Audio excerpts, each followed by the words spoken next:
Alright, happy Saturday morning, guys. I'm gonna do a stream of Dead by Daylight, and um,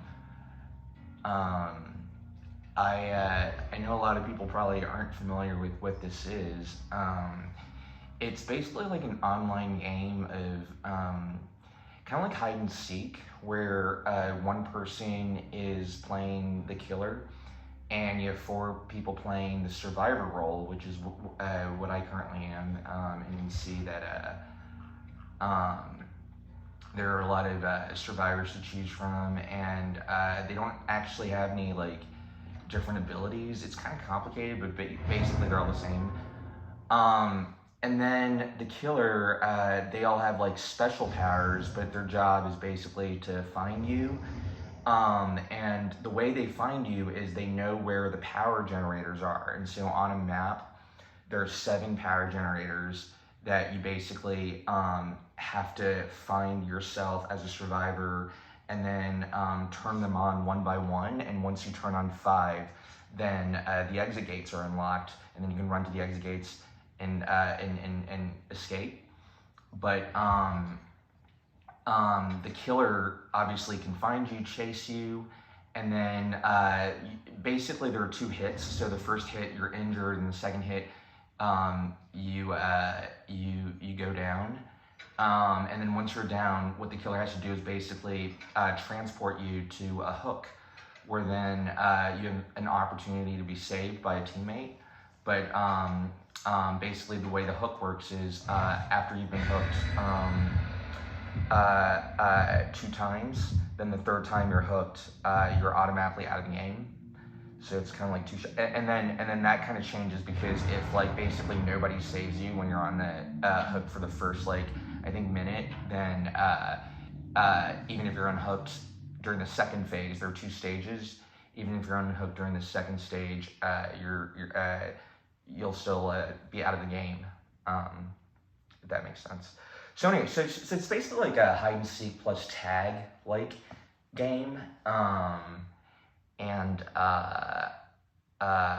yeah, and I've been playing it since 2016. Honestly, since basically like around when it came out. I remember it was a streamer gaming with Kev that I watched him play DVD, and I thought it looked so I don't know, just like interesting and scary. And yeah, but actually Ilya was the one who ended up actually buying it. I actually had no intention of ever playing it. So this is a generator. Oh shit. Okay, yeah, you can work on it. Oh, it's the Huntress. So when the killer comes near you, there's usually an audio cue of some sort. And for the Huntress, it's that sound, that humming. All right, I'm gonna work on this generator in the basement of, this isn't actually like the Dead by Daylight basement. This is just there's like another basement that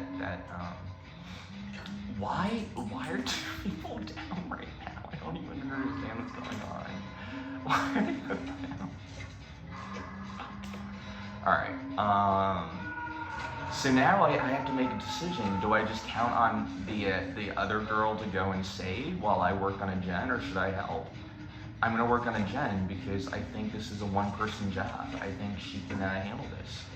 And so it's kind of like a time management game also, because the killer has like a limited amount of time to find and sacrifice everyone. And obviously you control the time by repairing these generators. Like you can make the game go faster for the killer, or you can not do that, which just makes it easier for the killer. So your only incentive is to make the game go faster for the killer, you know, which is why you have to do generators. All right, so I don't even know what's going on. I feel like everyone has it. And anyway, I feel like I should just finish the gen. I'm not, I don't know. I'm not even that good of a player. I lose like, I die in, I would say, like 70% of my matches. Yeah, 70 to 80%. But that just makes the you know, when you survive, it just feels that much better. You know, like it'd be kind of dumb if you were able to survive 100% of the time. Then why would you still play? Let me see. Alright. Hey, Dwight. Alright, so he ran away. I'm gonna run. I don't even understand. Okay, so. Alright. You're probably wondering, I don't know what you're wondering, but these generators aren't actually supposed to be highlighted, but I have a perk, and that's actually kind of one of the things that makes the game so cool. It kind of feels like a trading card game because perks enhance your abilities as either a killer or a survivor. So if you look at the lower right corner, those 4 icons represent my 4 perks. I actually haven't updated them in a while. Should I go save? I don't know.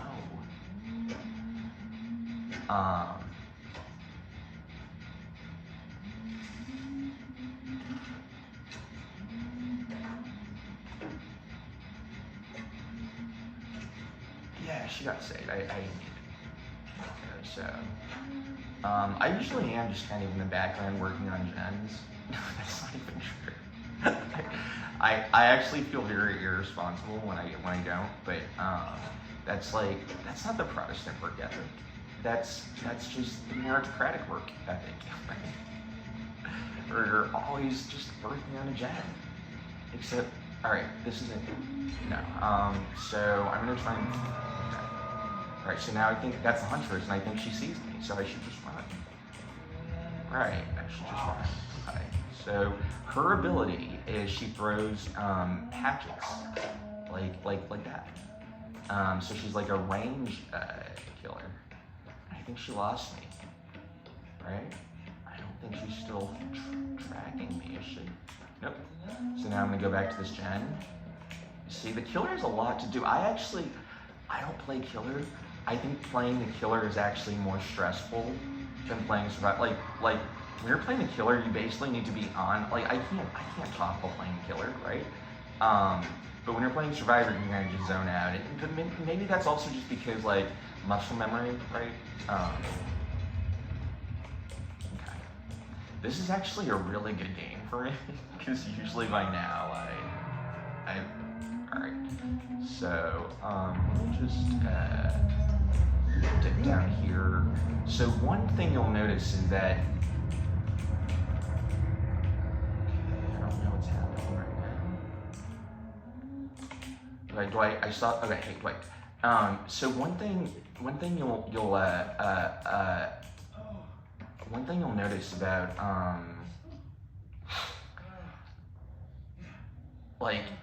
so running. So you can't just run for free in this game because you leave something called scratch marks, which are basically not visible to you but visible to the killer, which is basically like all of these like little orange marks that fall all over like the 3D environment when you're running. So right now I'm leaving a bunch of scratch marks, but I don't know that. But the killer can see it, and so that's kind of the killer's way of tracking a survivor in the dark.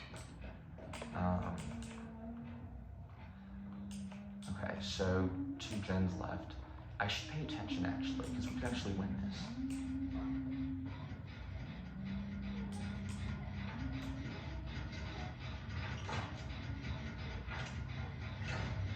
Since she's injured, if the killer finds us down here, I'll try to cover for her by distracting the killer.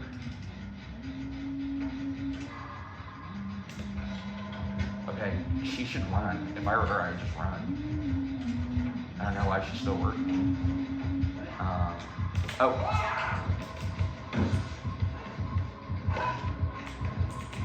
What the?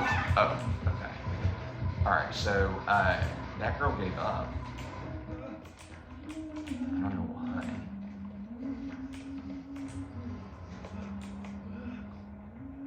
Okay.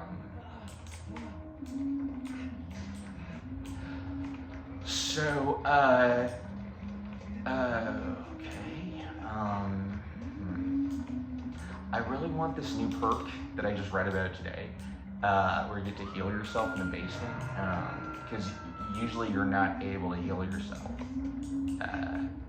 after you're injured, so you have to find someone to come and do that for you. and I'm injured right now.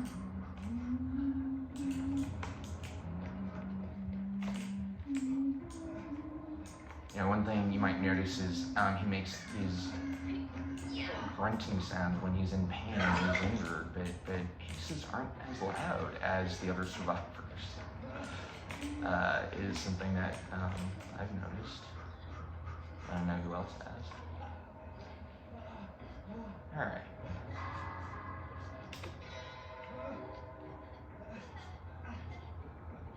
So there's a lot of teamwork and cooperation in this game, as you can see, and that's something I really like about it. You know, and it feels really like, I don't know, important that these are actual other people, not just like simulated, you know, like whatever the Half-Life things were, right? That wasn't, those weren't actual people. Oh shit. Oh wait, so now it's just me and the girl that gave up. So, oh shit!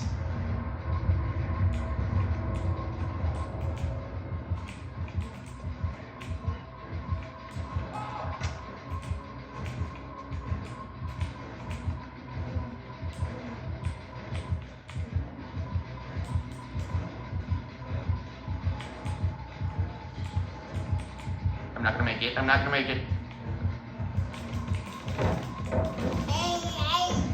Oh! Sorry.